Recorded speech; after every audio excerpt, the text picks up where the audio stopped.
The EPA has admitted that they've been altering the data about how dangerous the pesticide dicamba is for human beings. But they won't jump in and do what they need to do right now, get it off the market. Yeah. Look, this, we've said so many times, this is the most dysfunctional. And it's not just that, look, dicamba and Roundup were both, I mean, it was Obama, it was the guy before Obama, it was this administration.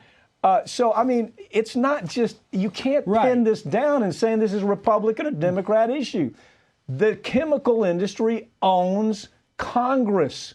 They absolutely own Congress. Lay this story out for us. Yeah, you know, just to build on that, too, I think it goes back to, at least that we know of, George H.W. Bush administration. Then everybody after him did the same thing. But right now, the scientists, the actual real people who understand what they're doing at the EPA, came out and they said, listen, we've been told for a very long time to phony up the data.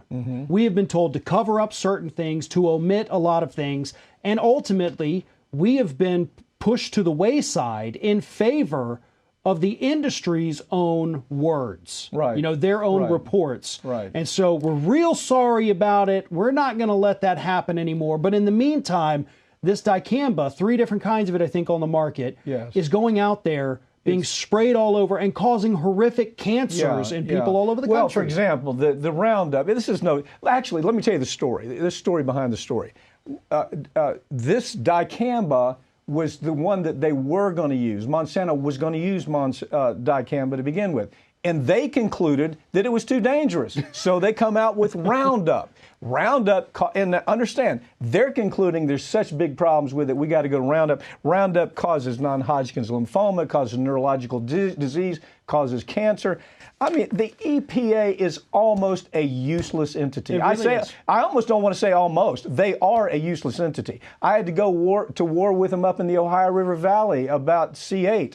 They've done nothing to help that. It is completely, utterly a useless. We may as well not even spend the money on that agency. Well, and you know, the scientists out there have actually said dicamba and glyphosate, Roundup, there's really not a whole world of difference between the two. No, there's not. And dicamba is also linked to these DNA mutations. I mean, we're talking about actually altering who a person is really at this point. Horrific cancers, and the EPA says, we're sorry we covered it up for so long, but we swear we won't do it anymore. Three-headed frogs. Right.